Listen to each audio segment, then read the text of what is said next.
Happy Halloween! It is October 31st, and I threw off Big T there because he thought I was going for the usual intro, but no, it's a Halloween day, and I got some gifts for you guys, and it's going to be really stupid here, but I decided to cook up some things that'll scare some of the people in this show, and I really want to start it off with our guy Bruce, and Bruce, I got something very scary here for you, all right? Texas offensive line. That's got to scare you to the core. This dude's actually coming in here with pictures. No, you're not. Hold on. I love it. I got more. All right. So, Texas offensive line, you can tell that Bruce is completely freaked out over there. Big T, I got Brendan. Welcome all. Oh, ooh, that's scary right there. And I got news for you, Big T. Brendan Sorsty's Heisman odds are now 45-1. If you watched them last week, I don't know how they improved $30 dollars. This is some incredible hosting. You got the ticker working at the bottom. You got pictures coming in.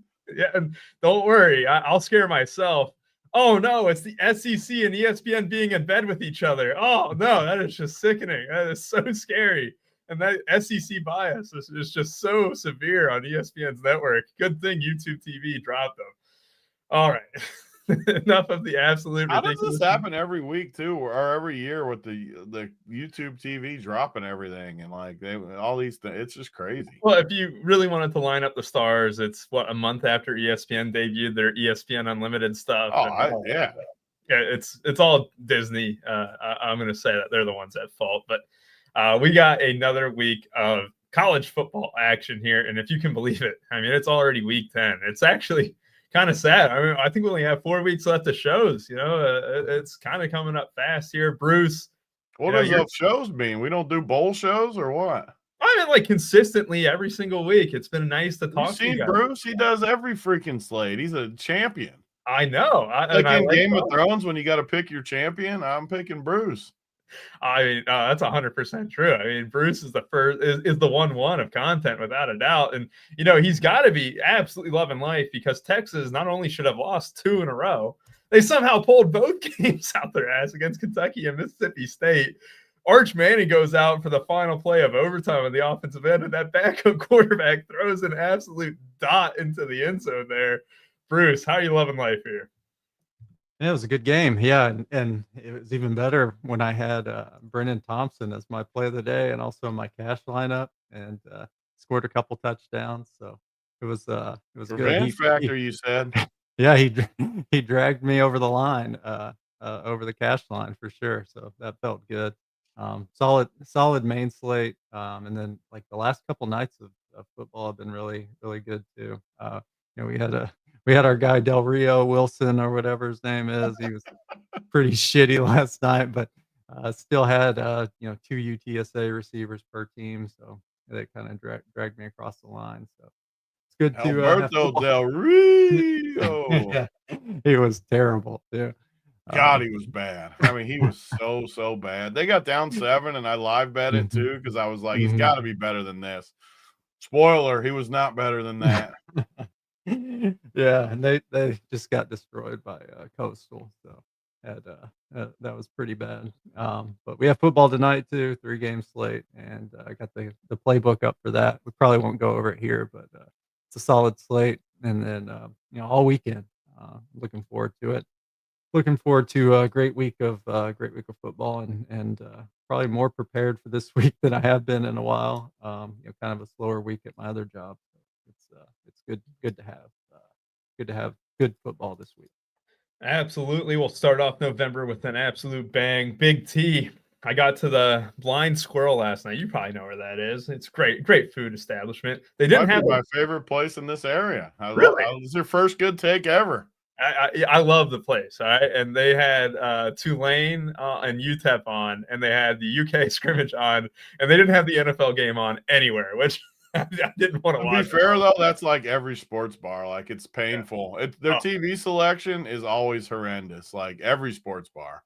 Oh, my God. And Tulane got whooped on, man. That was just insane. And they pulled the starters out real early in that game, too. But, this week, this Saturday slate, it's got a lot of tasty games. But if I told you 10 weeks ago, Big T, people would be cursing you out if you had a November 1st wedding.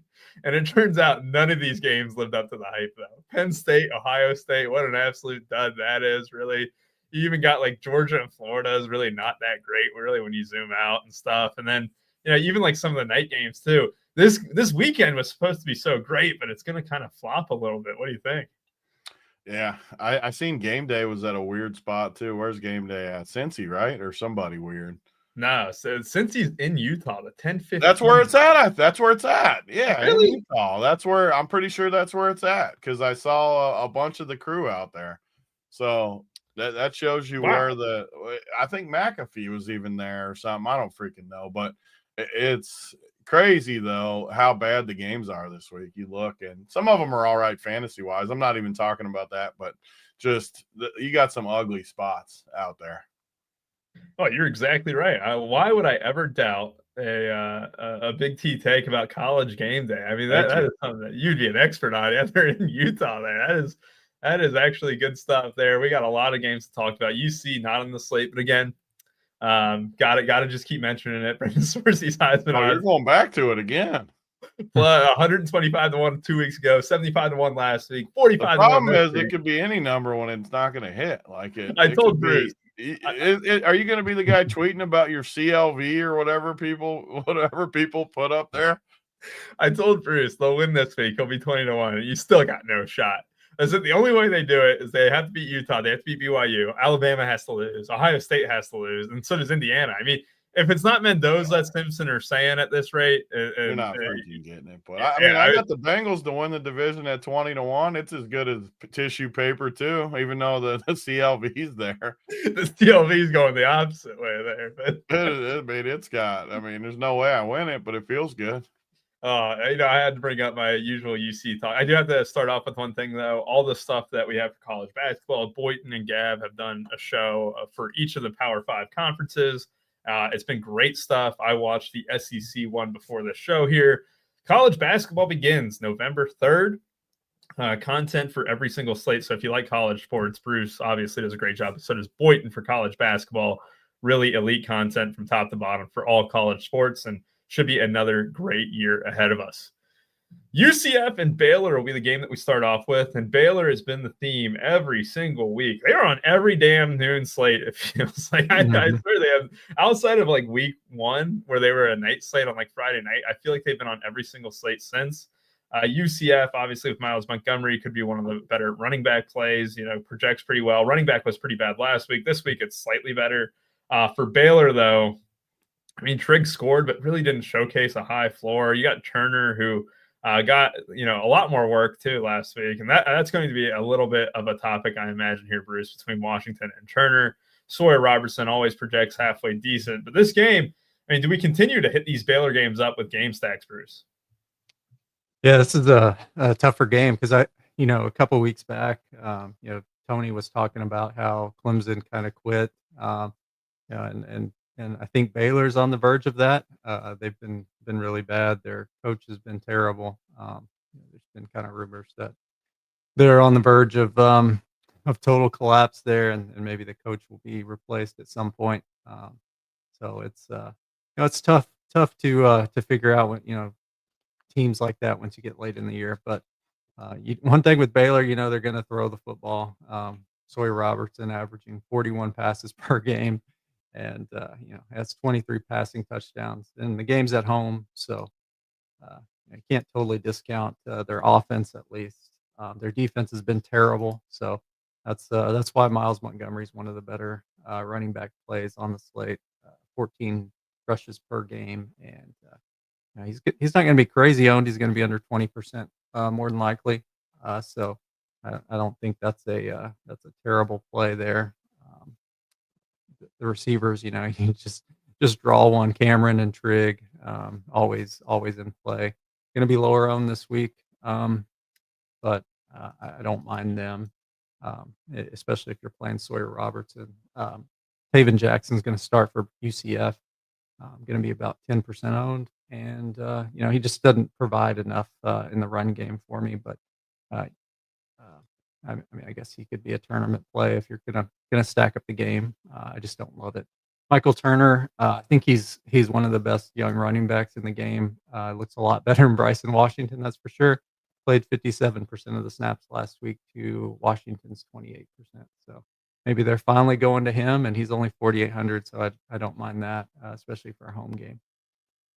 Yeah, and running back, last week, I think we had the slowest starts of all time for Jamari Taylor and like Greg Dossier, whatever the hell his name is, for Memphis, and like they all kind of ended up getting there, but no one really crushed in that early set of games. But Big T, I mean, you hate Bryson Washington. I mean, that's a guy that you are like completely out on, but you got to have a little bit of interest in Michael Turner if he's going to be becoming the starter here at under 5K. You also got Miles Montgomery and all these Baylor guys. I mean, you've been high on Baylor, just stacking their games in general. Is this going to be another week where you're kind of stacking it up?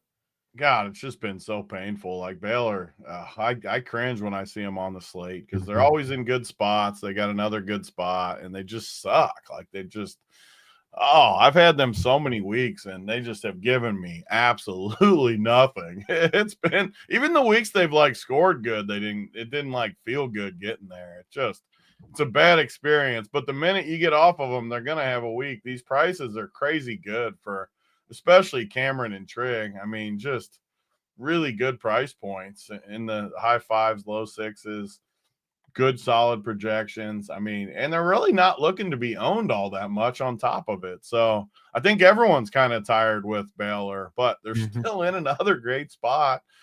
Bryson Washington, I'm going to let Rubio play him for the 14th straight week. I can't wait to hear you talk. No shot. He lost that job now. It's Michael Turner's job. I'm not. You turned on your boy that quick? You were playing 9K for him all year and loving it. And now about a few weeks ago, and then I found out, you know what? You're right, Big T. He is cheeks.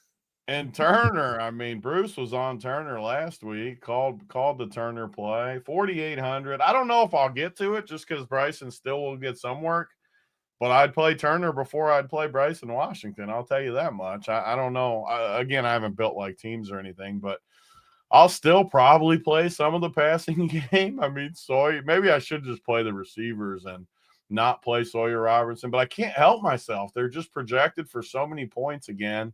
I just can't quit them. I hate myself for it. And then the other side's just easy. It's just Miles Montgomery. I don't really see anything else you can go to. Nothing sticks out. So Montgomery one side, and then Baylor. Take your chances. Hope you have a better experience than me. One of these weeks they're going to put up a big game. They have to. And this is the week where the ownership kind of falls off, Big T. I think this is like, the last ride. You're going to have that documentary about Michael Jordan. You might as well make it about next week, though, they'll play like another freaking terrible team. It's every week. Don't they ever play anybody good?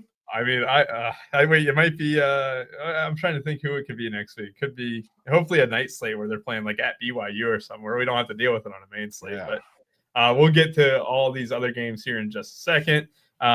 I really have nothing else to add. I do think that this will be like the last week where I kind of ride with you a little bit. Where I'll run. It might be more minis because Sawyer Robertson's price at 9-1 is pretty high. But you like do Trigg with Montgomery or Cameron with Montgomery and stuff where. The game could still have, 60 points in it and try and get the touchdowns that way. I think you guys hit the hammer on the nail there. We'll go ahead and go to the U in SMU.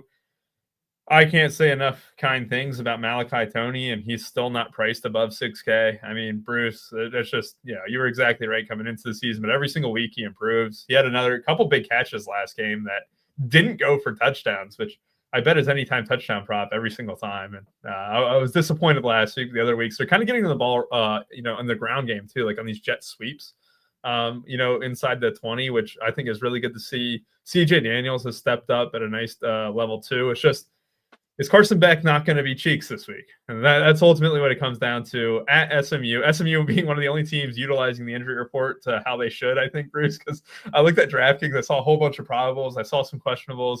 I got no complaints with how they're using the injury report. What do you think? Yeah, that's the big thing because SMU is really good against the rush.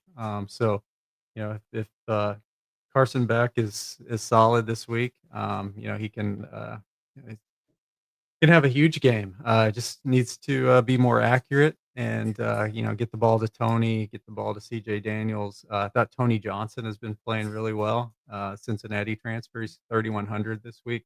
Had 4 targets last week. Thought he looked really good. in that offense. So, that's it's a good play for cheap for sure. A lot of ex-Miami guys on this SMU team as well.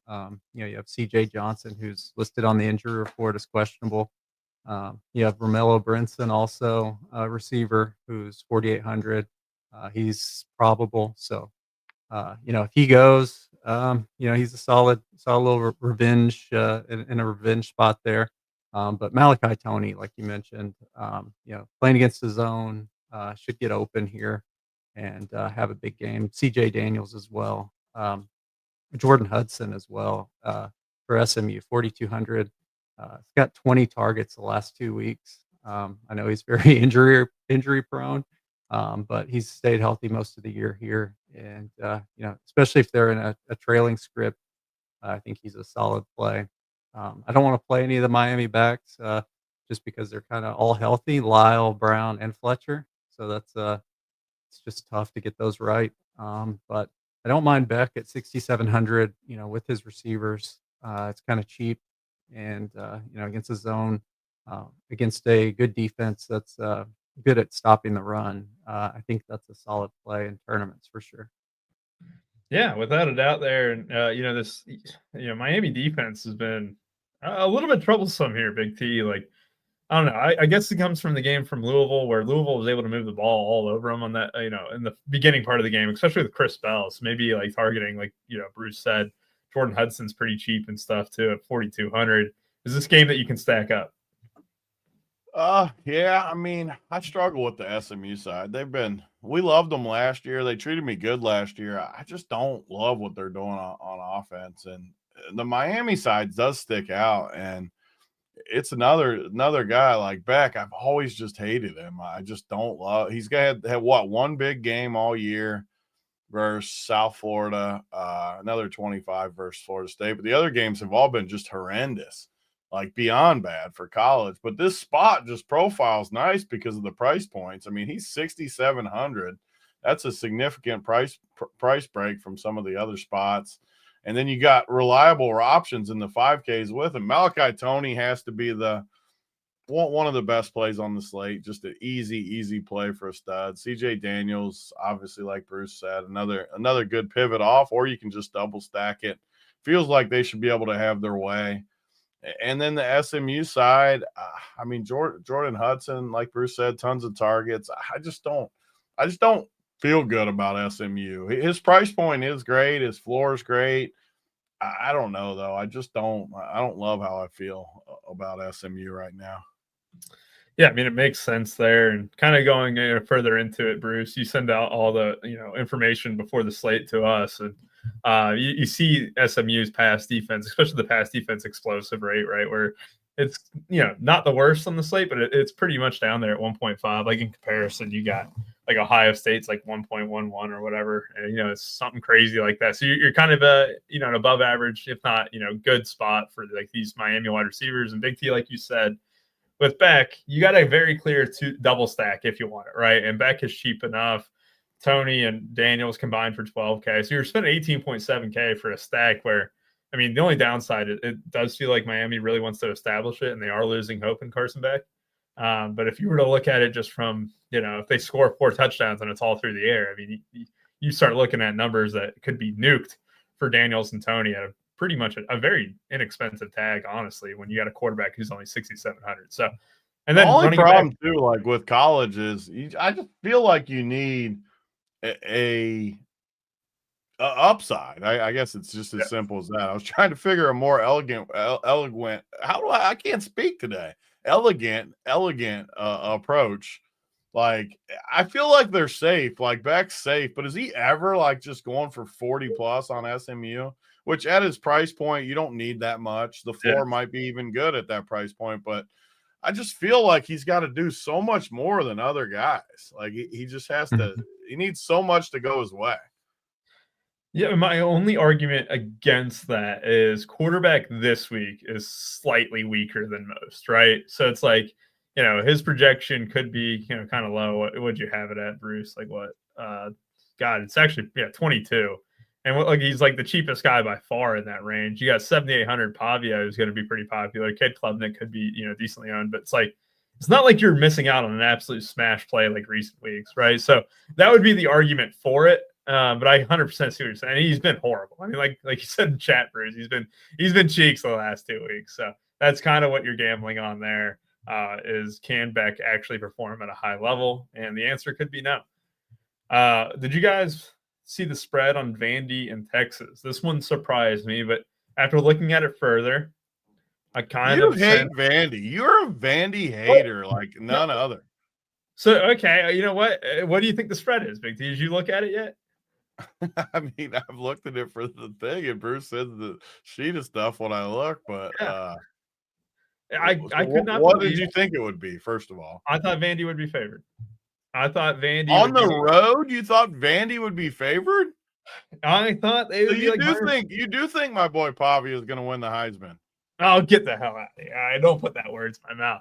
I thought it would be closer to pick. I did not think that Texas would be -3.5. Let's put it that way, especially after how bad they looked the last 2 weeks. And that it took a miracle fourth quarter run, a great touchdown catch in the fourth quarter or in the overtime. I don't know. But then I looked at it further, Bruce, right? Haven't played a true home game in almost over 40 days. All right. So, they had the Cotton Bowl, against Oklahoma there, but they have not played at home in over a month. That matters a lot in college sports. I mean, imagine they got a little bit of swagger from that win against Mississippi State. Are you on Texas to win this week, Bruce? Yeah, I think it's going to be a good game. It depends on that team, baby. Did you see the slight stutter? He had just a slight stutter, and then he said, "Yep." Man, it's going to be a low scoring game for sure. That I'm pretty sure of. The problem is, if Arch goes, which I kind of expect him to, because the market is kind of moving, towards Texas here. They were 1.5 point favorites on, I think it was Wednesday. Now they're 3.5 point favorites. So, kind of expect Arch Manning to play here. They're probably going to get their safety back as well. That was a problem last week. They let Mississippi State throw the ball all over them. So, yeah, I do think Texas wins maybe by 3. It's going to be a close one. But, you can't I do think Pavia does some things on the ground here. It's 31% usage at quarterback, 11 rushes per game. I think he has a pretty solid game, maybe a couple rushing touchdowns, and he's still cheap. He's still under 8K. Team total's kind of low, so it's kind of sketchy, but I do think he has a solid game. Wisner is only 6K here. He's going to get most of the work at 74% of the snaps last week, so he's going to be in there. I like him a lot. Stowers is solid at 4,300. Good value. I don't mind Wingo there either. Mosley looked great last week too. I think he's maybe close to 100%, and he's only 3,300. Caught 2 touchdowns last week, including the game winner. So I think he's good value, and I don't hate going back to him as well. I just hate the game overall. I think it's low scoring. But, there are some good pieces there if you want a single play. Yeah, another game where Texas couldn't establish it on the ground, right? So, they're forced to throw over 47 times last game. Wingo, that's a crazy stat line. 5 for 184 with no touchdowns. You average over 30 yards a catch and don't score. Should have been more, too. He dropped like 2 or 3. So, oh, man. Should have had 200, 300 yards. It's crazy.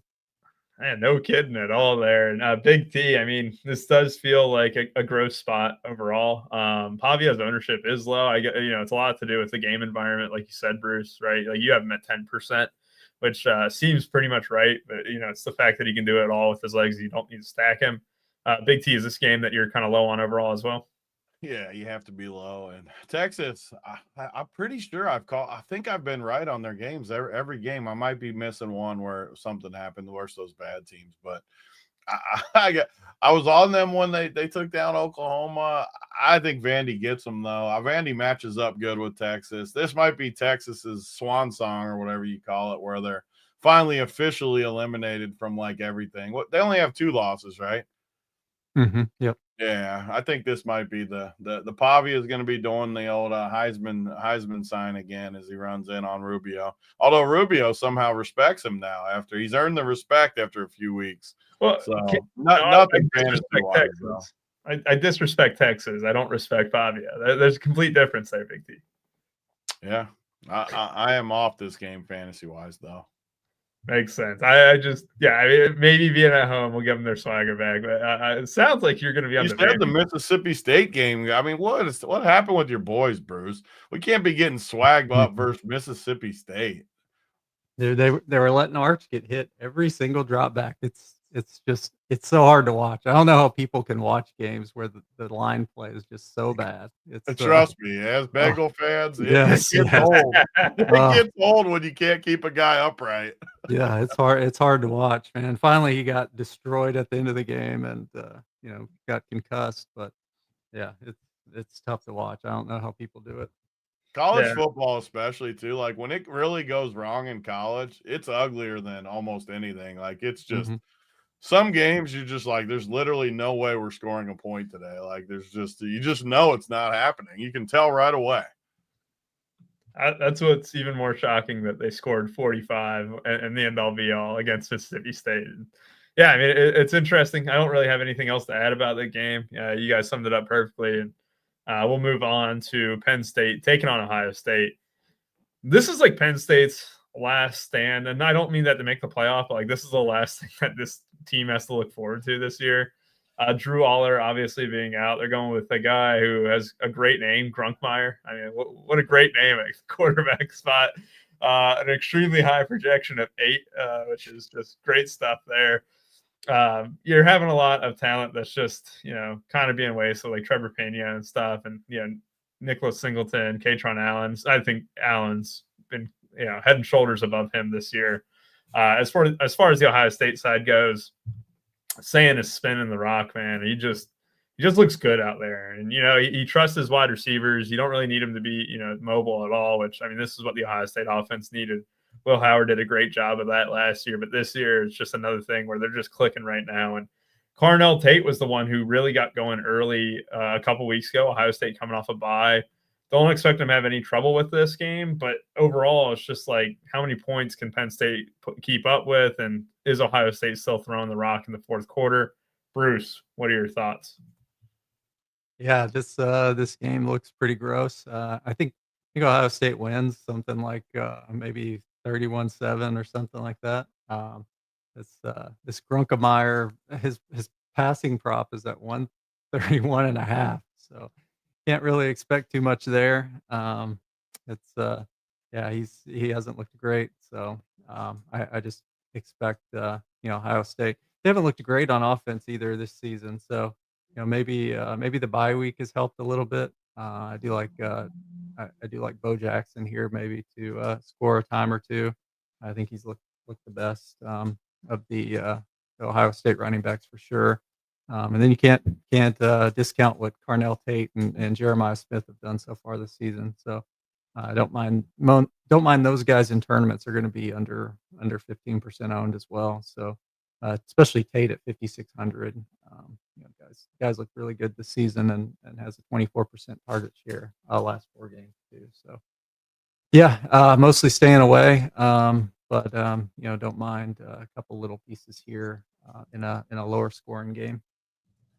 Yeah, I mean, it'll all be on the Ohio State side. Like, I saw the projection of 8, but it makes like complete sense when they're barely implied for over a touchdown, and also the pass rush for Ohio State could obviously get there. And yeah, it's weird for Penn State, a team that we just had as a top 5 team in the nation not too long ago, and since then it's been 4 straight losses. They lost to Iowa a couple weeks ago too in their last game, and Grunkemeyer was absolutely awful then. They tried to rely a lot on the run. They had over 28 carries for Allen.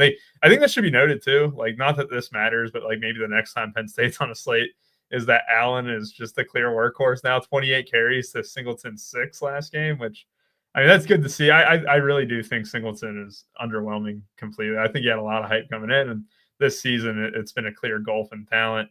Big T, Ohio State. I mean, you're just playing whoever gets the touchdowns for them, it feels, because Jeremiah Smith hasn't really gotten the touchdowns in recent times. Yeah, he's looked a little. Not again. It's just been weird. I don't know what the word is. I'm struggling with my word use today. I need the encyclopedia or dictionary or something. I'm struggling. But Jeremiah Smith he's a beast. I just don't feel like the upside has been there. Carnell Tate, we've seen tons of upside. Bo Jackson's looked awesome. I just haven't seen. Maybe it's just his price too. He's a little cheaper this week, down to 8,300. He's been just so expensive all year that there hasn't been a single week where I'm like, man, I had to play Jeremiah Smith. So in this week, I don't know. Like, how do you pay these even at 8,300? How do I really feel good about getting in there when he'll still get some ownership just because of his projection and stuff. So don't know if I need it. I mean, Bo Jackson continues to be a good play for me, and it seems like this spot is really good too for him. Carnell Tate just continues to show upside in these 5Ks, and there's a lot of guys in the 5Ks this week that I like. I think you can kind of pepper that area with a bunch of upside. So I like him. Max Clare, I've always liked as like a cheap play. And then Penn State. I mean, I'm not playing Penn State, guys. They're just an absolute dumpster fire right now. So I can't play them at the old horseshoe or whatever they call it. Is that what they call it, Rubio? The shoe? Yeah, the shoe, baby. The shoe. It doesn't get better than that. You know, one of the best college football stadiums in the country. I don't really got anything else to add there. I was a Jeremiah Smith touchdown away from a 15-1 SGP. I got super excited for that last throw. It was to his side of the field, and it was Ennis who caught the touchdown. Never been more tilted, you know, in a 30-point win than that moment there, because then you knew they weren't throwing the last 8 minutes of that game. But yeah, I mean, the 1 week you fade Jeremiah Smith will be the week he gets 140 and 2, right? So that's my only caution is like, I just know that 140 and 2 is coming. It's not going to go to Carnell Tate. It's going to go to Smith one day. And you're right, though. Tate has been absolutely awesome. And yeah, this Ohio State team is thriving right now. Duke taking on Clemson. Duke, it's been decent from a fantasy point of view. I mean, without a doubt, they've been a pretty good team to target. The last game against Georgia Tech that they played was really good for them in the first half, especially like Cooper Barkate was really getting going early. Darian Menzo was doing just fine. They just had long, sustained drives. Clemson, though, this is a team that, you know, I really don't know how to think of them, right? Like, they're just not that good, right? And then last week or 2 weeks ago, the last time they played a game was against SMU, and they were favored by a decent bit, and they go out and lose to SMU by 11. So, yeah, Bruce, like, I feel like, you know, the spread and everything about this one being close is fine, but I just kind of want to hammer the Duke side more than anything. And I know that Klubnik being back is going to be a big deal, and he's a fine price tag, but man, I just don't know what to do with any of these type of games with Clemson's involved in. What do you think? Yeah, it's definitely an interesting game. There's going to be some chalky pieces in here for sure, just because you know, neither team has played really solid defense. Duke's given up a lot of explosive pass plays through the air and even on the ground. So they love to blitz. You know, sometimes that leads to big plays. So you know, Klubnik's going to be the most owned quarterback on the week, 7,500 off the bye.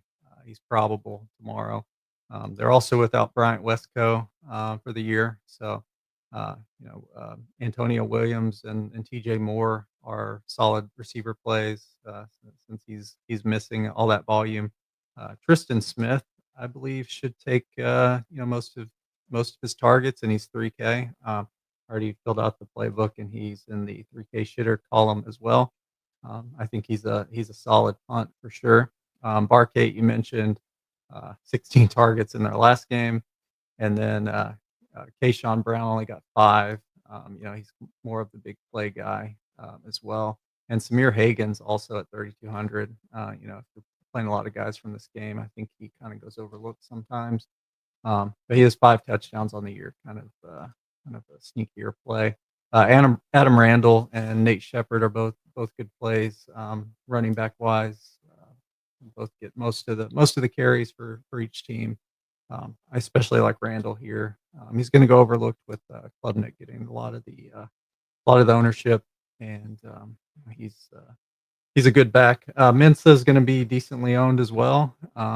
Just because they should be trailing here. It is a road game though, so I don't love it. I'd rather just play the receivers to get some exposure there. Yeah, and Barcate's target share still remains, one of the tops in the country, right? So that's a big thing that I always I know I say this every single time that they're on a slate, but it's like, Barcade's never a terrible play at that tag, right? Just because he is going to, potentially lead the slate in target share for the most part, which again, that matters to me a lot. Big T, you've been low on Clemson all year. Is this going to be another week where you're kind of looking away from them? But, like Bruce said, with Wesco out, Williams is a great play. TJ Moore is a great play at 4,900. They're pretty cheap, and you could stack this one up if you wanted to. Yeah, I really like Duke in this spot too. And Clemson's had a few somewhat tough matchups to really target lately. Some of the games, even where Clemson looked decent, it was versus just absolute tanks of teams, like bad teams. And Duke is not a bad team. They're at least somewhat solid. So I'm right back on just firmly on Duke against Clemson at this spot. I think it's just a wonderful spot. The spread is below 3. I mean, it is 3.5. It went up to 3.5 some places. I seen it 3 earlier when I looked, but that's even more of a gift. I mean, I can get plus 150 range, plus 140, 150 range on Duke. I mean, sign me up. I can't. I've been waiting for this week. And Barcate, Bruce talked about him. Another thing he was right about early in the year. This guy's just a beast. 13 targets last week. Every week, or 13 catches, not even targets, 13 catches last week. $172. He's had double digits every single week, which, again, you don't have to full game log watch, but man, his game logs look very good. Going against Clemson now. Mensa too is 6,400. I love that. Like that compared to the Miami guy backed, similar price. I have to play Mensa over that.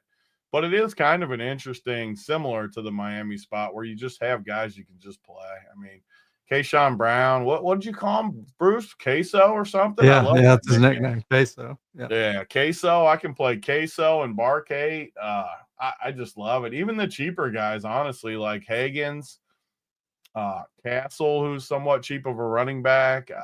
I love Duke in this spot. Love Duke. And then the Clemson side, you have to like you said, with some injury situation, the price on these guys is crazy. I mean, Antonio Williams, is he going to be the highest owned on the slate? It's got to be close. One of the highest owned on the slate for good reason. He's 5,300. TJ Moore's 4,900. You can play Klubnik. I'm not always on the obvious game stacks. Sometimes I'm actually the opposite way where I don't like it as much, but this game just feels like slam dunk city with the game stack. How I like it, taking the running backs, maybe not running backs here, quarterback with 2 pass catchers, run 2 running backs in a different spot. I mean, slam dunk city. Just out of curiosity, what does that even leave you with?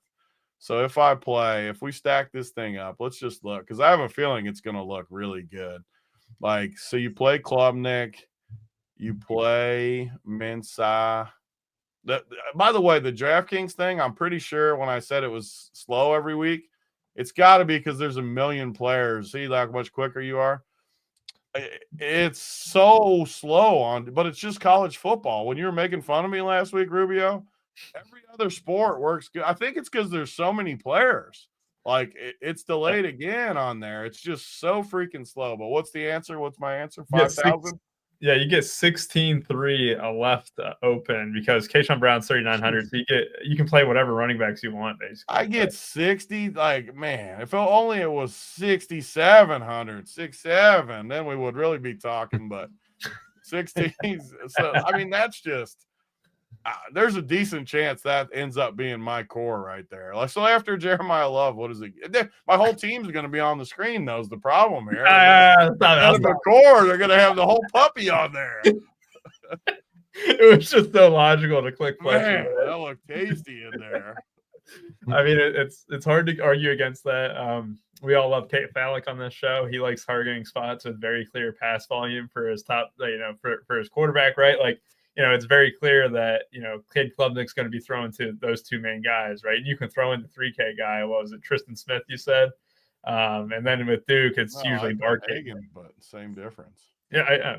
And then even with Duke, you got a few options, but who's probably going to go off if the quarterback goes off. And that's the big deal, right? So, yeah, I think, it's going to be fun betting Duke, Big T, and sweating out a football school or a basketball school to get a dub in football. Cooper Barkate's the best Cooper at Duke since Cooper Flagg. So, it's nice that he can take over the reins of a great Cooper in the college sports. This Samir Hagens at 3,200 is this thing, man, this thing looks juicy to me. Real juicy. I didn't even have Hagens in there. I had Brown. So, yeah, that's a good point. You would have had an extra 700 in salary there. That's nice. You don't need to pull it back up. I need to have I can't have everyone on the same squad winning. We're going to have like a 48-way chop for the title with that team.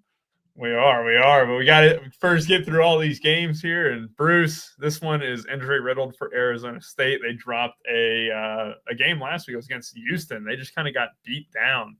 And really, when you lose your two best players, especially Tyson, it kind of leaves you in a bad spot.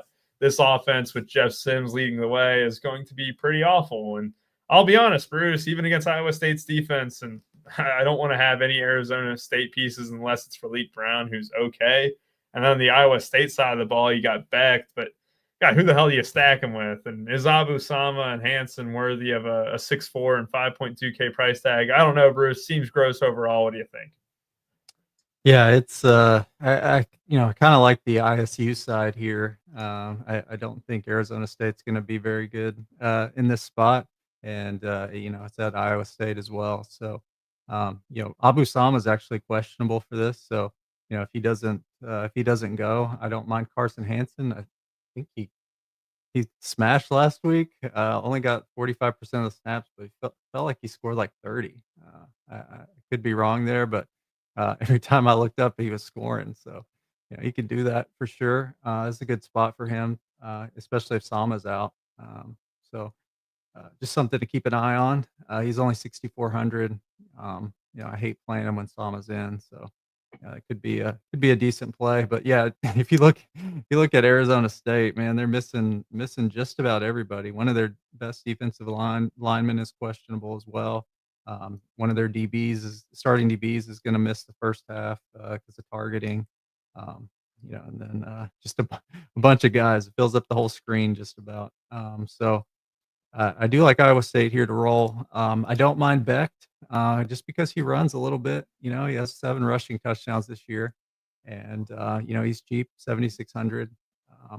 But the problem you have is what receiver are you going to play with them, if any? They're all cheap, but it's rough. But the Arizona State receiving situation with no Tyson. Jaron Hamilton had 7 targets last week. I had him on the night slate.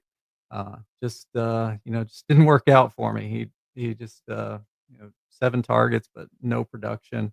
Shimon Mateer also got a lot of work, 7 targets, and Malik McClain at 3,600 had 10 targets. But Jeff Sims is terrible, so it's just tough to play those guys. I do think the Iowa State running back situation is interesting, and Rocco Becht is a solid play. Yeah, I can be talked into a little bit of Hansen. I like that thought. Big T, I can't imagine that you're on any side of Arizona State. Do you like Iowa State to cover -7.5? Yeah, both these teams have kind of rubbed me the wrong way a little bit. I don't love it. Even Malik Brown has been on a lot of night slates, and I just don't. They're just a team that I can't see. Jeff Sims is so bad. You're right. Like, I have to like Iowa State. I don't love the price of it. I mean, what is the exact number right now? What'd you say? It's 7.5. 7.5 right now. Yep. Yeah. I mean, how could I possibly take Jeff Sims on the road when you got their whole team hurt? I just, man, you're right. I have to like Iowa State. I'm on board with you. I can't take Arizona State, guys. Just bad plays. We got our same people. I always like this Eskidson or whatever his name is, 3,400. He actually fits one of my main builds I was just playing with while you guys were talking, with kind of the similar stacks of that other game where I got a little bit left. He fits decent in that spot, but I don't know. I don't need to go here for fantasy stuff. I think Arizona State's a total dumpster fire. Iowa State, I'm not paying that price for some of these guys, so not much for me fantasy wise. They're both tight ends, right? Or is one of them a receiver? Brahmer and Eskidson, are they both tight ends? Eskildson is a white receiver. He looks like a tight end. He's just a receiver that looks like a tight end. Very fast, very fast tight end. You said white. Yeah. He's very fast. He's actually from my area. He plays on the outside with a 15-yard ADOT. So he has huge upside if he's getting those deep passes for sure.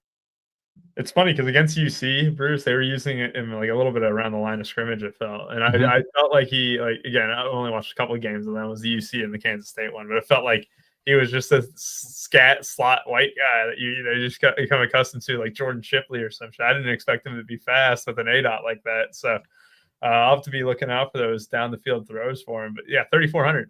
I can be on board with any cheap wide receiver that you guys recommend, because I'm trying to expand the pool down there. Last week was like the first time that outside of Brendan Thompson, I don't think that anyone else was in the 3K range for the winner. It was a very solid mid-range build for one of the first times all season. So I do want to continue, though, to have a lot of these 3K guys with decent upside. With Jeff Sims as quarterback, Bruce, I don't know if I'll trust Jaron Hamilton, but I do like that 3K. He is a 3K shitter without a doubt. Yeah, he's averaging 27 yards a catch.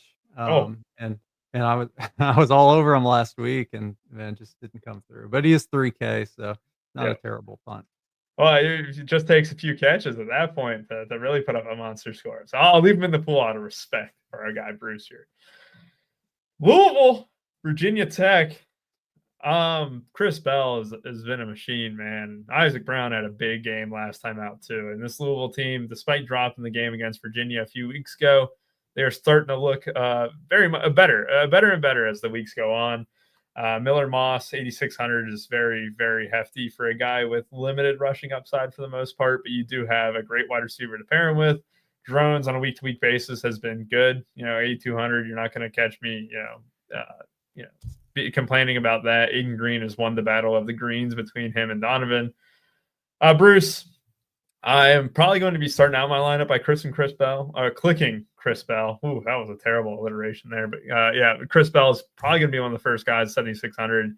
Just on a floor basis, I know he's going to get every target that Miller Moss throws up. And I can't say the same thing about Jeremiah Smith, even though I love Jeremiah Smith. It's just they have a lot more options there. And with Bell, I know the volume's going his way. He's been an absolute stud all season. Do you think, starting off with him is a good idea? Yeah, he almost had double-digit targets every game the last 4 or 5. So it's tough not to. He is probable, so he is kind of banged up, I guess. But is it the hamstring? Yeah, I'm thinking that's what it is. It doesn't say on the injury report, but I think that was what was ailing him a couple weeks ago. So yeah, I just think if he's probable, I think he's good to go. So I don't mind playing him at 7,600. Feels like he's gonna score a time or two. You always have Lacey there to play off of him. 7 targets the last 2 games as well. So I think he's good. Aiden Green, you mentioned this Heath guy for Virginia Tech is only 3,300.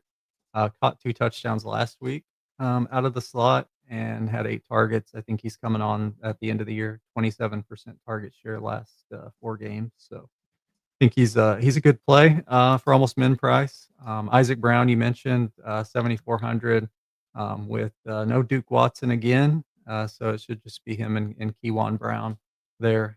Should get most of the carries. It's at home too. And it just feels like a good spot for him. Dude's averaging almost 9 yards per carry, which is crazy. So I like him. It's just tough to play drones on the road, but he's going to run it 12 times per contest. So got to keep that in mind. He does have the upside to get there. Just a tough road spot for him here. And I don't mind. Bruce. This game is Yep. at Virginia Tech. Just Oh, for it is. Okay. Yes, it is. Man, I had that wrong. Sorry about that. Oh, I just didn't want you to keep going, and I was like, okay, I'll interject there. I didn't mean to interrupt you. Though. I guess I had it swapped on my sheet. So yeah, since it is at home, I don't mind him there. 8,200. If you're gonna play like Heath with him, it's a cheap pairing with all that usage. But I still like Louisville to win this one, especially with Bell and Isaac Brown having good games. Yeah, the Heath call is really interesting too, because if you go in like recent weeks, like you said, his target share has been steadily going up. He had 8 targets the last week, 5 the game before, and 4 the 3 games ago, which is great. The snap share has steadily gone up as well, and you give us all this golden information too, which is just great to have. He said he's running almost just exclusively out of the slot, and even in the slot though, his yards per reception's a pretty healthy rate there at over 10. So. Yeah, Bruce, I think that would be a guy that, especially with Bell and Brown, you could do some mini stacks. And Big T, Isaac Brown coming into the year is dubbed as one of the best backs in the country. Kind of started off real slow. And then over the last few weeks, though, man, he's been rumbling. Do you have interest in stacking? Or, I'm going to phrase it this way. Would you play Bell and Brown in the same lineup together? Probably not, just because of how, like, running back, just looking at it, there's some really good plays in that similar price range. I'm probably not near as high on Brown as the field will be. Or I guess he's not even super high owned, but I don't like Brown that much at 7,400.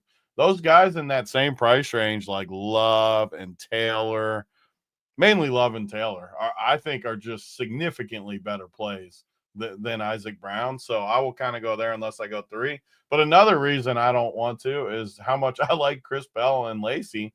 I don't really need to play Brown in this spot. He's fine, but I don't love it. The guy I like, though, a lot is Drones at like 4% owned at home.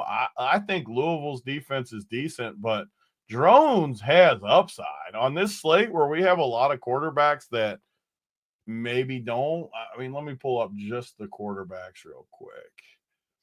I mean, you're looking at the top of this range where you got Mendoza, who we talked about a lot last week, or there's just not like Klubnik. We like Klubnik a little bit. Gunnar Stockton is Gunnar Stockton. Robertson sucks. Pavia is in a tough spot.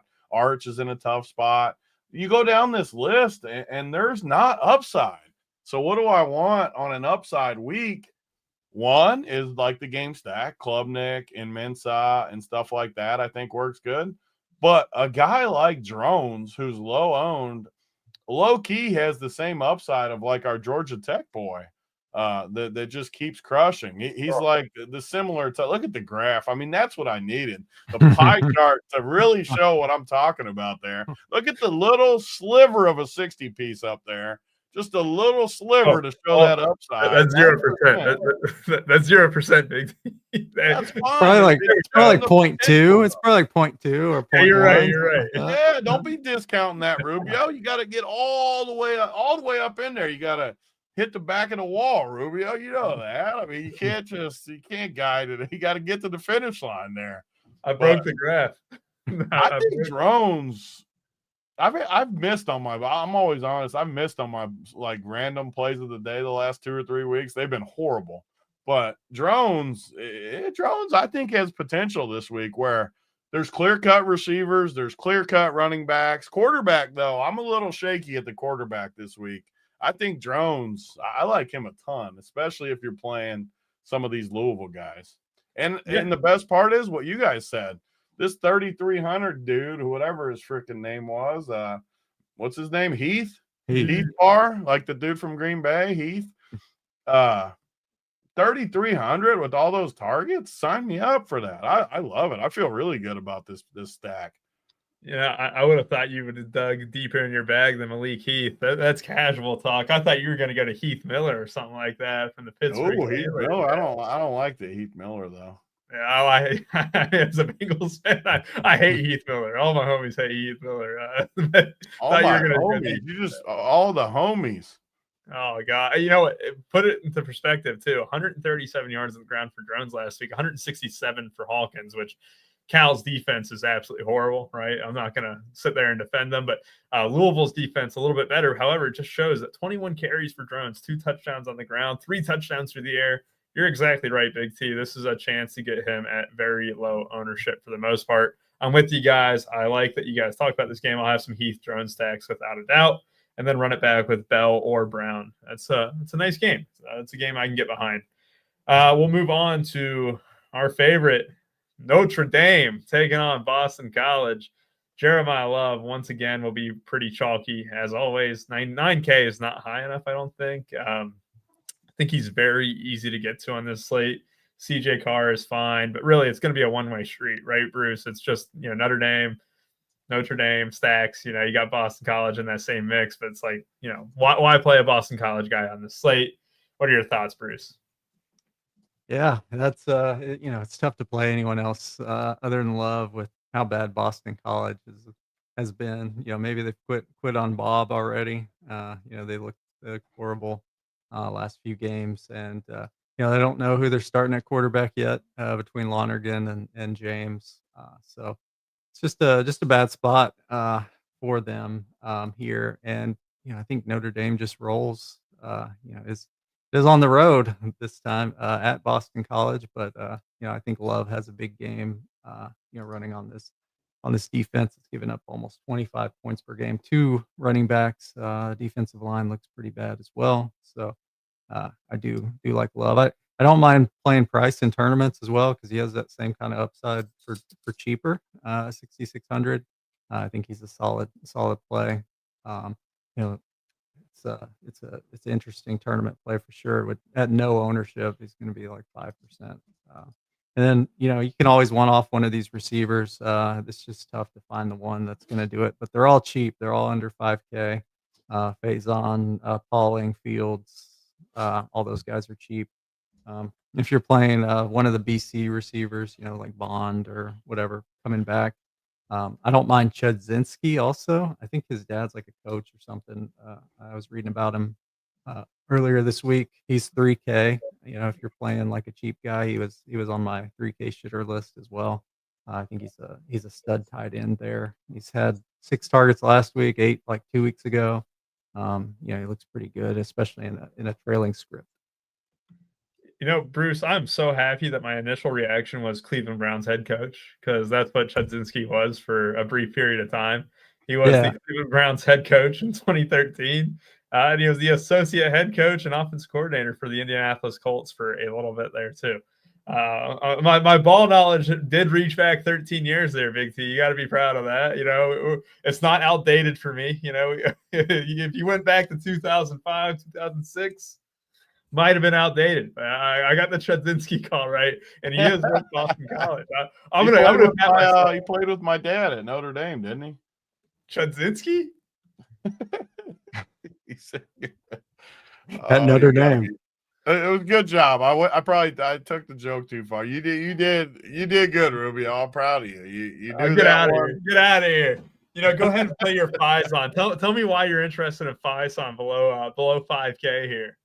It's just every week he's below 5K, and every week he's chalky, and he's fine. I mean, I don't hate him. It's just, again, I think some of those 5K receivers are significantly better than him. I do think he's the obvious cash play. Like when we put up the cash stuff, like on the playbook and the cores and stuff, I think he's just a dead obvious cash play. I thought it said Chodzinski. I would have definitely still shown it if it said that. I bet you Cleveland fans definitely called him that. That's a lock. That is lock. I mean, that kind of just goes hand in hand there. That's pretty obvious. But it's just Jeremiah Love here for me. It just feels super obvious. I know Price is taking some work. You could honestly even play Price too. You can play Faison. I like Will Pauling a ton. I think I talked about him like 2 or 3 weeks ago, and he's been better since. Malachi Fields is good. The problem with Notre Dame, they just have too many guys. They just spread it around. They got it honestly hurts Love a little bit too. So I think it's love though, and kind of move on here. BC is one of the worst teams in the country, if not the worst. I mean, they're so bad. Everyone always wants to play Lewis Bond too on the night slates. I just don't really get it. Yeah, don't love a ton here. Yeah, I mean, if there is a spot for 2 or 3 touchdowns from one of Price or Love, like that would be the only guys I have interest on here. I won't go to the wide receivers because they might have 40 at half, and the volume just won't be there for those guys. Georgia taking on Florida. As far as DFS goes, we've established it on these shows. Georgia has been a nightmare to pick from on a week-to-week basis. You don't really know which wide receiver is going to go off or which wide receiver is even going to get the volume. I will say DraftKings has done a good job pricing them to where you could actually consider them for the most part. Like Zachariah Branch is only $4K. Florida side, you got Dallas Wilson, who's only 4,400 as well. I think we are all in agreement that Georgia's defense is, overhyped. I don't even know if they're overrated at this point, but it's just like not your not your older brother's Georgia defense. I mean, just to go back 5 years ago when they were good. Gunnar Stockton at 8K. You got Lagway at 7.7. I mean, I guess I could have interest in like Ball, Wilson, and maybe Branch here, Bruce. But other than that, like this game's kind of gross for the most part. What do you think? Yeah, I agree. It's probably going to play like that. Both teams are pretty slow. Pace is going to be slow. Both want to do stuff on the ground as well. So yeah, it's tough. Vernell Brown is out for Florida, so that's kind of a big deal for them at the receiver spot. So we should see a lot of Dallas Wilson and a lot of Eugene Wilson there, and they're both cheap. But man, the only way they're gonna really put it up in the air is if they're trailing. So I don't mind those guys in tournaments. I know Dallas Wilson's gonna have some ownership. He's looked like a stud ever since he's came back from his injury. He's had at least 7 targets his first 3 games, and big game against Texas as well. So, it's not crazy the ownership 16% or so. So I don't mind him.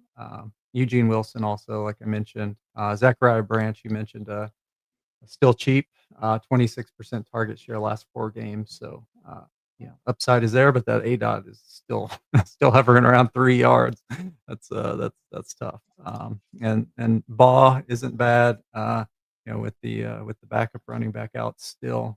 But yeah, it's tough to play a whole lot from this game. I just think it's gross. It plays slow.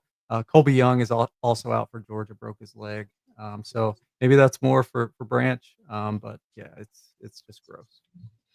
Yeah, the ADOTs have been a lot of fun to work with. Like even that dude on Cal, that Jacob DeJesus, where he lines up in the backfield half the time, has double the ADOT of 7. Like it surprises me how little they throw the ball down the field.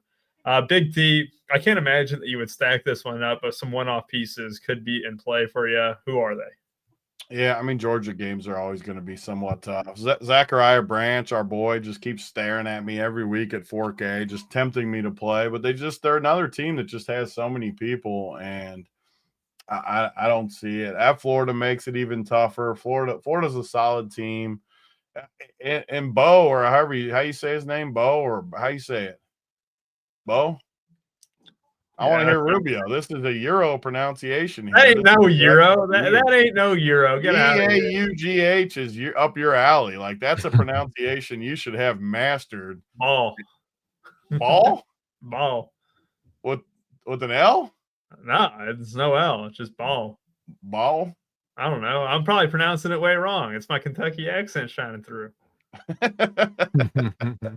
I mean, he's another guy that I just don't love on this slate. He's in a decent spot, but it's versus Georgia.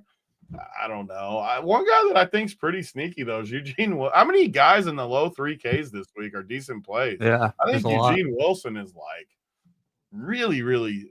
Is he? He might not even. He's low owned. I just like what? Let me pull up Bruce's sheet here. I mean, yeah, he's been pretty bad, but 3 for 45 last week. Big T, let's put it this way. When Dallas Wilson was having a good game, I thought Eugene Wilson changed his name to Dallas Wilson. That's like how bad it was. Like I'm like, man. I see that. I could honestly see that. I'm like, damn, Eugene changed his name to Dallas, dropped the third. That's just completely different too. I could see that. I could, I'm on board for that. Yeah, so I've tried to make Eugene Wilson work at times, but yeah, it's just it's tough to trust anyone in that passing game, and if it's not Dallas, I always just wonder, like, how is a guy that good one year and then the next year in the same like thing just suck? Like, I don't understand how it happens. And Bruce said it best. They want to establish the Rock and Lagway, especially to start the season. It's just Lagway to start the season had a rough go of things too, and it just hasn't been a good game environment. However, like again, this Georgia defense is not great, so I have no issue going with any cheap wide receiver. And I don't mind picking some Florida pieces here. Like, obviously, I'm not going to overstack them or anything like that. But as far as a one-off goes, like these prices are good. I don't think I'm going to stack Lagway with any of them, but like I can see myself having a Florida piece when it matters. Rubio, you know what a bad experience is in college football? I imagine it's going to the horseshoe and just getting killed. That's one thing, but another thing you could do is you could take UCLA versus Indiana and put actual money on it, and then have to watch the football game. I mean, that is a bad experience. That sounds like an absolutely awful experience. I think this goes case in point that Indiana is just a wagon at this point. Both brothers were laying the lumber to me. Both brothers just laying the wood to me. Alberto was cooking in the second half. I don't know, man. Like, is Indiana just Alberto, the real Alberto Del Rio? Yeah. They are good. I mean, I'm just done pretending anything other than that. Like, this Indiana team is a wagon. Until they play a real football team in the playoffs. Is Oregon not a real football team? No, Oregon's never been a real football team. Well, none of the SEC teams are either. Then Bruce, once it gets here and Indiana plays one of the non-real SECs, we're gonna bet like dinner or something. Oh, we're betting rubies. I'm taking the top now I got my second wood of the day. Like, the first one was when Monangai against the Bengals. Now the second one, rubies. Wow. I don't even like bourbon. Versus Indiana. I don't even like bourbon, but I'm ordering Pappy Van Winkle that night because I know for a fact Indiana is laying wood to any SEC team in the country. And Maryland, I'm sorry, but they have to go through the buzzsaw first. Our guy Elijah Surratt, though, and Omar Cooper didn't get the volume last week because they spanked UCLA so fast in the first half. I also think they had a defensive touchdown to start out. It was Roman Hemby who really produced in that first half for them. They didn't really have to do anything again. I'm just done going against them in any capacity. I mean, if you wanted to talk to me about a cheap Maryland wide receiver, Bruce, I'd listen, but I'd probably hang up the phone after 30 seconds. As far as Indiana goes, though, it's the same thing every single week. It's Surratt who's going to be the better play of the two wide receivers. You could double stack if you want. It's just a matter of music to my ears when you say that, by the way. I love interrupting you for that stuff like that because God, if I was a good like host like you on here, I'd have it ready to where I could just screenshot it in where you said you gotta play Cooper over Surratt and Surratt doesn't have upside. Like, I want to play that clip back. How do I clip it? I deleted the footage. It only stays alone for a week or online for a week. I bury that stuff. Any bad take I have on a show, I bury. I just edit it out of the show. That's the perk. That's the perk of being the host. Yeah. I had the YouTube access. You guys have to go through me for it. Ian, leave my Ducks alone. You're right, Ian. The Ducks are the third best team in the nation. It's Big Ten, Big Ten, Big Ten as far as the three best teams in the nation. Bruce, three best now. All three of the best are the Big Ten. If ESPN is going to be in bed with the SEC, RPS can be in bed with the Big Ten. Bruce, talk to me about some Indiana football. Big Ten partner. Yeah. That's a good reason. Where Roman Hemby went to school before he transferred this offseason, right? Yeah, Maryland, baby. Former Maryland great. So yes, sir. Good little spot for him here against his former team. 5,900. Maybe has a huge game here. So don't mind him. I do think Indiana continues to win. I don't like Malik Washington against this defense. Defense is solid, so Mendoza is going to be decently owned, but not crazy. So if you think he runs the ball enough where he can have some upside. I know he had a rushing touchdown last week, and he could definitely do that and you can play him with any of his 3 receivers that are going to be lower owned after last week. Everybody was burned, so I don't mind that. Shalik Knox and Octavian Smith on the other end. If you're going to play 2 guys that are going to get volume due to a trailing script, I don't mind those guys. They're both under 3,500. There's so many cheap receivers as Tony brought up, but those are another 2 that you can play. But I think Indiana just rolls here. Yes, I agree. And J. Ruff, let's get him to a mental hospital. Let's get J. Ruff to a mental hospital after that. The best part is I hope Indiana loses to Ohio State in the college football or in the Big Ten championship. And they start off as the 5 seed, and then they get Vandy, and it's just an absolute 30-point thrashing. That's my dream scenario here, is that Vandy and Indiana go off, just two schools historically without anything in football, getting a college football playoff win. But yeah, Bruce, I'm in agreement with you. Big T, are you with Bruce here on this Indiana game? Yeah, I was distracted there. I was reading a book. JSU sent us a novel, an absolute novel in the Discord. It's the most I've ever seen JSU write. Like, I didn't even know what to do. I was mesmerized by how much he wrote. He was typing too out the bottom of Discord where it's like JSU typing. So I was wondering what he was cooking up for like 10 minutes. It took him 15 minutes to write this paragraph, and I couldn't wait to read it. And then you called on me right when I was mid-paragraph. That's bad hosting. You should have known I was reading the novel, but I thought you were looking at Indiana stats. I was interested when he was talking about the revenge factor of Hemby, because on the team with Drones and who was my receiver on that team? Heath. Yeah, Heath. On the team with Drones and Heath, I had to go cheaper at running back with that similar build to what we were talking about. And Hemby like fit perfect. And now he's talking about the revenge. It makes a ton of sense at 5,900, especially in a blowout spot. I could see them too, the way these coaches do it. I could see them giving him an extra little nudge just to kind of stick it to Maryland a little bit. He knows he was there. So I actually like Hemby. I know Hemby's he's gonna get some ownership, but nothing too crazy, not even over 20%. I like Hemby. Surratt is always in play, Cooper in play. I can't really go to Mendoza at 9,200, especially when you got Alberto behind him, getting a little bit of brotherly situation going there. And then Maryland, I mean, I'm done going against this Indiana wagon. So until the SEC comes into playoff,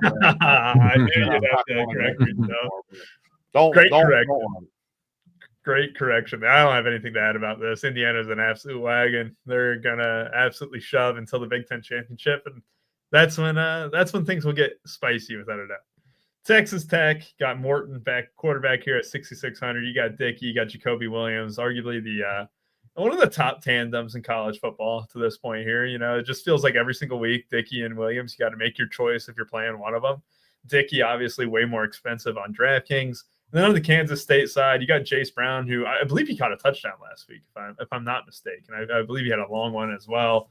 Kansas State, just a little bit frustrating in the sense of, like, right, we know Joe Jackson's getting all the volume there, but then you got Dylan Edwards where, him being, out, being in, and then you finally get the price increase on 6,100 for Joe Jackson.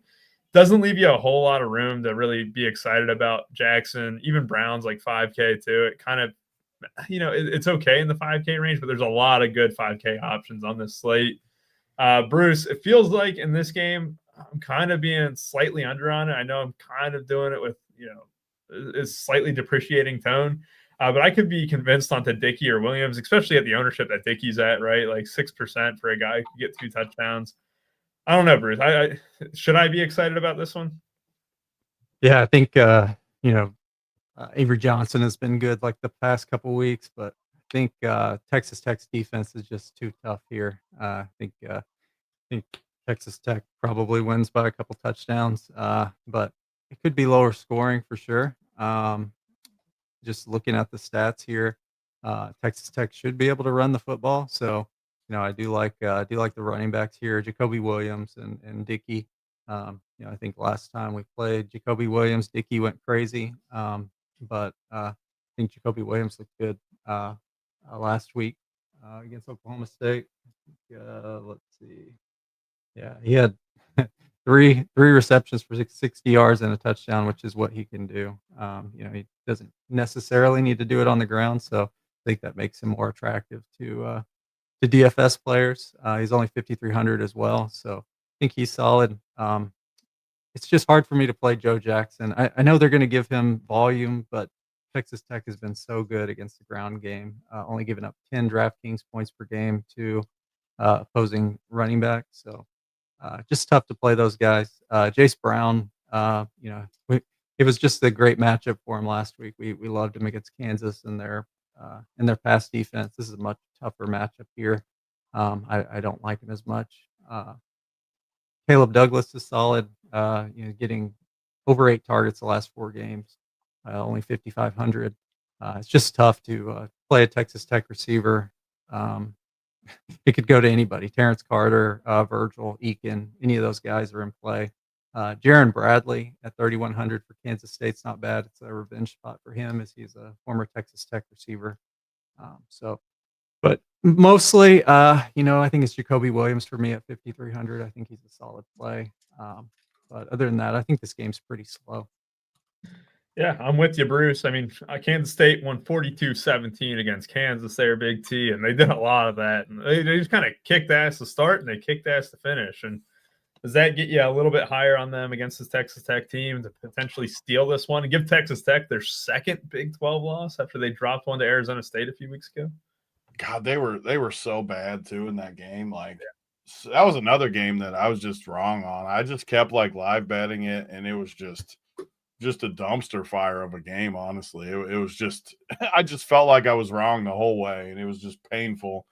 I think this is a good bounce back spot though for them. The way they match up is perfect. They got a little healthier. I can't remember all the guys there was a few guys out last time, wasn't there, Bruce, or no? For Texas Tech? Yeah, they had a couple guys out. I can't remember exactly who it was, but yeah, it felt like they were a little shorthanded and stuff. And this is just a brutal spot for Kansas State. I think there's no reason to play Avery Johnson, and he was a core play for me. Versus Kansas, right? Mm-hmm. Yeah, he was a core play for me in that spot, but I just don't. I don't see it. Joe Jackson, we've been on. I don't see it this week. Jace Brown. 5K. I mean, you could play him, but I don't see it. Yeah, I don't even like the Texas Tech guys, even though it's a better spot. I'm totally off this game. Yeah, I am, with you guys there. Outside of Jacoby Williams and Cameron Dickey, for the most part, I won't really have anything from it. All right, last game of the day. It's the cover game, right? I had to make sure we had the cover of Drawn Kowe Sagapolutele on the cover here. He had a great performance a couple weeks ago, made the winner on that night slate. Even did well last week, to be fair. But this Virginia team, that was the game I had on at noon last week. I had the Virginia game. They went against UNC, right? And again, Jamari Taylor just didn't have the juice there, Bruce. I'm out on this Virginia running game. And I know it's Cal. That's the worst part, is when you want to sell on a play. This might be up there with the Surratt take. I mean, this take is absolutely horrendous. No, this is the worst part, man. It's bad.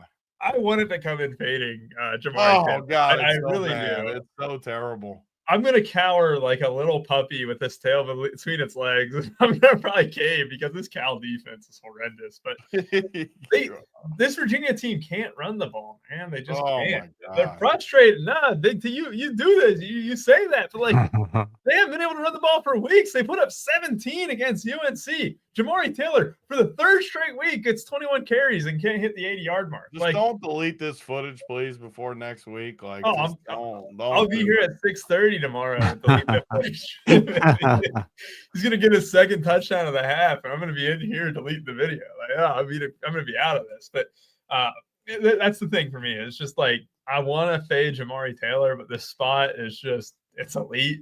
21 carries for 67 yards last week, 17 for 47 the week before. And then you go against Louisville. He had 16 for 68. They haven't been able to run the ball. But, Bruce, there's a place where you can run the ball. Cal's defense is going to be one of those places. I got Chandler Morris at 8,400 as well. Look, this is a Cal team that, just gave up 42 points to Tech? And they just gave up almost 300 yards on the ground to Tech as well. Talk to me about this game. Yeah, so you're very, very right about the Virginia running game. What I look at a lot is the line yards. For the offensive line, how much push they're getting. And Virginia Virginia might be the worst team, worst offensive line on the slate. 2.1 yards line 2.1 line yards on the offensive line is horrible. I think it might be worse, maybe worse in the country. That's wild. They're not getting any push at all. So that's why you see Jamari Taylor getting hit in the backfield. He is averaging almost 3.6 yards after contact, which he has to do there because their offensive line's been so bad. But this is such a great spot. When I look at the defensive line yards, it's at 3.32 for this Cal defense, which is near tops on the slate too. So they're getting pushed back at a good rate. So I do like Jamari Taylor here. He's got 85% of the snaps last week. Should get the same here. Can catch the ball too, so maybe they use him a little bit more in the pass game here. I think he's probably one of the better running back plays again. I don't mind Chandler Morris in tournaments. He does run a little bit, just not a whole lot. You're not going to expect him to have multiple rushing touchdowns, but he can do that from time to time. Edgerrin and Harris, Terrell Harris played great last week. Cam Ross is back in the slot for them, so all those guys are cheap in a good spot. Jacob DeJesus is just getting volume. He's just priced crazy high at 6,400. Probably a good floor there, but the upside is just not there at all. So I will be avoiding that. Kendrick Raphael again, 6,500.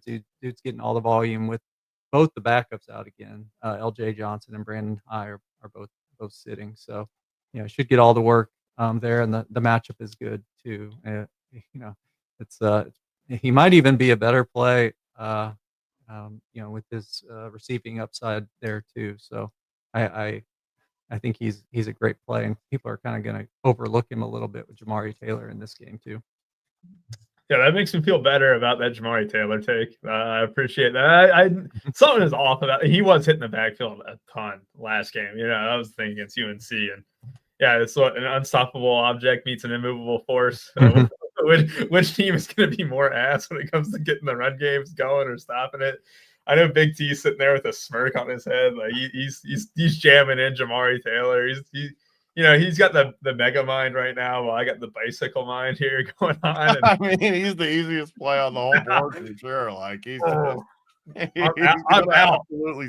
He's one of those plays that I love when like someone like you comes in trash talking him, because I just know for a fact he's gonna crush.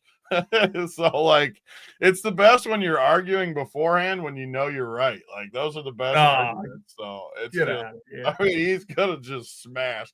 And I'm laughing because while you're talking, I'm like thinking in my head, I'm like, Rubio's trash talking this quarterback from Cal and how he crushed. So I pull up this dude's box scores.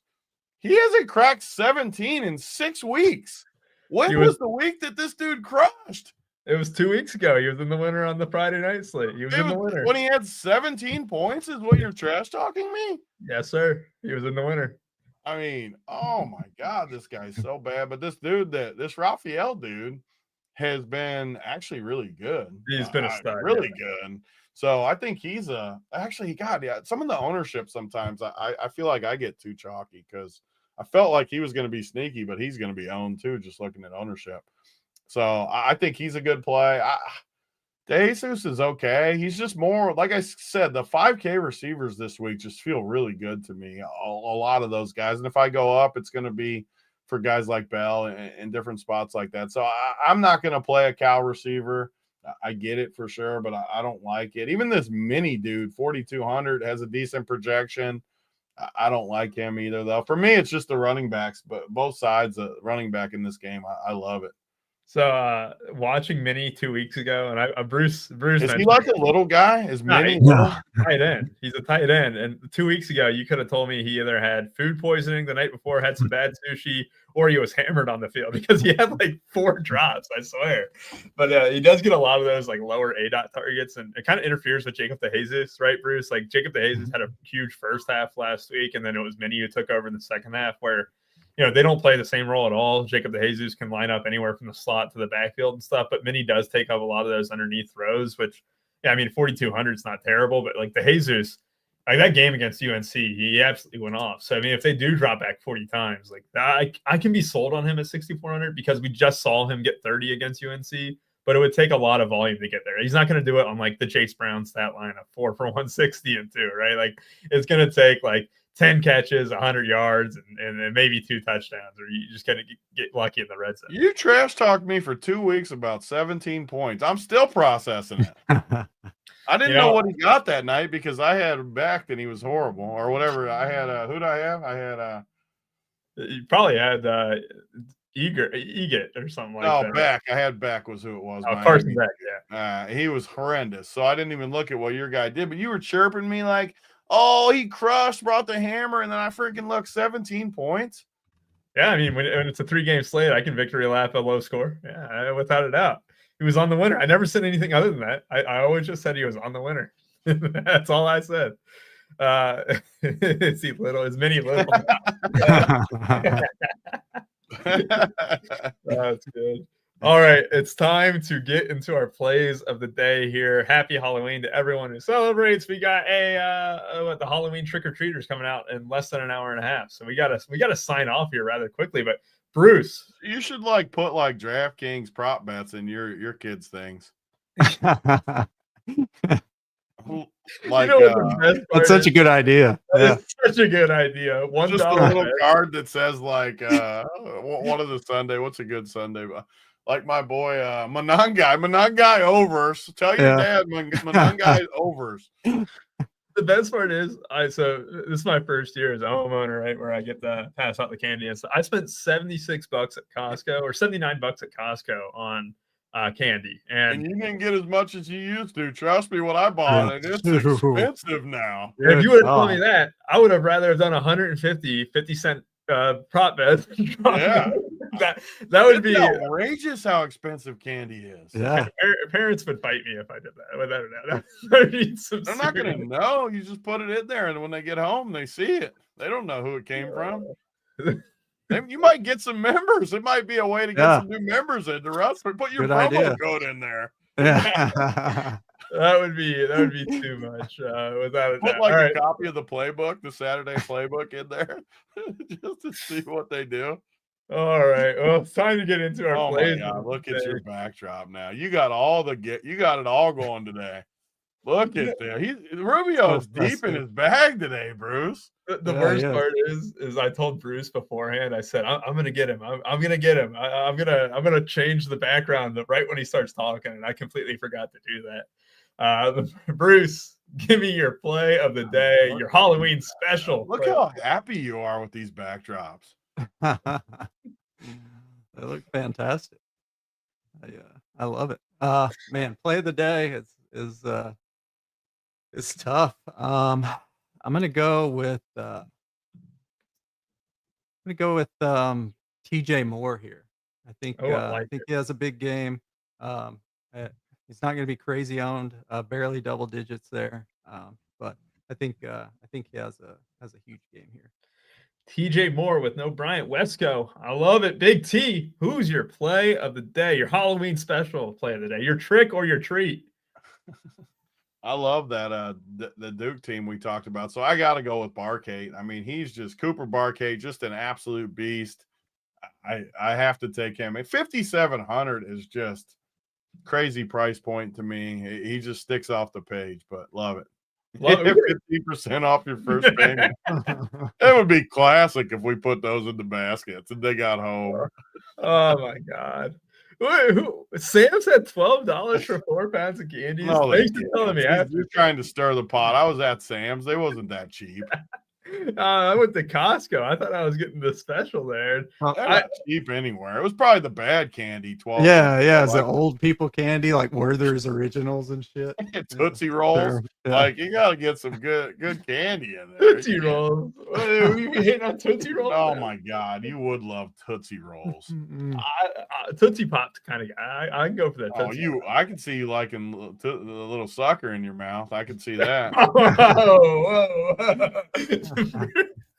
I'm glad that you guys have a game stack for your Duke and Clemson. You got TJ Moore and Cooper Barkate. We'll steer the shit back on. That is just absurd to say. We'll steer the I can't even take you serious, first of all, because every time we do a show, I see your one tennis poster behind you, and I can't even like keep a straight face. Like, look at Bruce's backdrop, how good it looks. It's and you got a freaking Dimitrov poster. It's your only thing on the wall. Well, you know what the best part is? Before you got on the show, I was at Kroger and I saw a Red Bull Advent calendar, and I told Bruce, I said that is perfect for me. I'm going to put that in the background. My Red Bull Advent calendar. You can hate on that calendar you're putting up on the wall. I might do that. How do you get the pieces of candy out if it's on the wall? It's a Red Bull. Like it's got 20 or 24 8-ounce Red Bulls, which is perfect. It leads up to Christmas. You know, you're gonna hang a Red Bull on your wall. How great would that be? The thing was huge. Has a different Red Bull right next to Dimitrov. right below Dimitrov. You know, we have a hierarchy here. Look, I know he's going to be chalky, but I really want to make him my play of the day because you guys went with some lower round pieces for the most part. Malachi Toney. I'm not making the call that he's just going to play of the day. Blah, blah, blah. You're playing the day? Is that the highest owned dude on the whole slate? I know. I'm calling it now. Oh, my God. 150 yards, 2 touchdowns for Malachi Toney tomorrow. 150 yards and 2. And 2. Tony, you can take it to the bank. I'm putting SGP down 150 and 2. I do like 150 and 2. It probably pays, 12, 13 to 1. J. Ruffins, don't be hating on Werther's there. There's no way you guys are eating Werther's down in Arkansas voluntarily. My God. I actually like Werther's. They are good, but they're old. They're for old. Every grandpa. That's why we like them. Yeah. You guys are boomers, man. Look at that. Tony and Moore orange teams. With value, a perfect Halloween. We got the Halloween special. Can we do the Heisman pose too? Oh, that's terrible. Not with Diego Pavia. No, that's that. I'm ashamed that I even just tried to hit that. For Big T, for Bruce, and for I, we appreciate y'all for watching. 50K up top tomorrow. Check it out. DraftKings will be an absolute blast. You got the 3-gamer fully covered tonight, Bruce, and you have every single slate tomorrow as well for Saturday. Again, thanks all for watching. If we don't win the 50K to first, we hope y'all do too. Bye-bye.